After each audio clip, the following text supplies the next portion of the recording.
পরিবহন খাতে চাঁদাবাজি ও বাজার সিন্ডিকেট যাতে নতুন মোড়কে না আসে সেজন্য সবাইকে সচেতন থাকার আহ্বান জানালেন জাতীয় ভোক্তা অধিকার সংরক্ষণ অধিদপ্তরের মহাপরিচালক AHM শফিকুজ্জামান।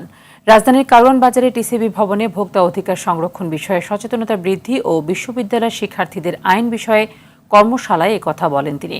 মহাপরিচালক বলেন, অধিদপ্তরের কার্যক্রমে শিক্ষার্থীদের আরও যুক্ত করা হবে, এতে বড় ধরনের পরিবর্তন আসবে। অনুষ্ঠানে শিক্ষার্থীরা বলেন, নিত্যপণ্যের দাম নিয়ন্ত্রণে রাখতে এবং অসাধু ব্যবসায়ী সিন্ডিকেটের বিরুদ্ধে সব শ্রেণী পেশার মানুষকে সোচ্চার হতে হবে।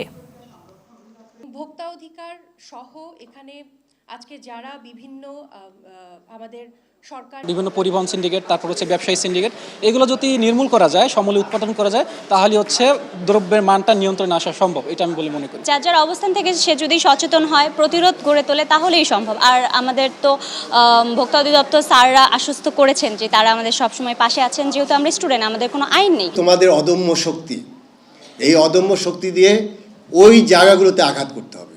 যারা এই কতিপয় 4 জন 5 জন বা 10 জন যারা এই বাজার সিন্ডিকেট করে বাজারকে এরকম অস্থির করে দেয়, যে কোনো একটা অজুহাত দেখিয়ে যখন এই দামগুলো বেড়ে যায়, সেই জায়গাগুলোকে আমাদের ভেঙে দিতে হবে। পরিবহনের চাঁদাবাজি ছিল, আমাদের কারওয়ান বাজারের চাঁদাবাজি ছিল।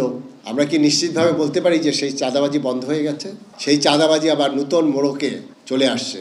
এখানে 3 স্টার গ্রুপ ছিল, আমরা অনেকগুলো রিপোর্ট দিয়েছি, কিন্তু তাদের বিরুদ্ধে কোনো ব্যবস্থা নেওয়া হয়নি।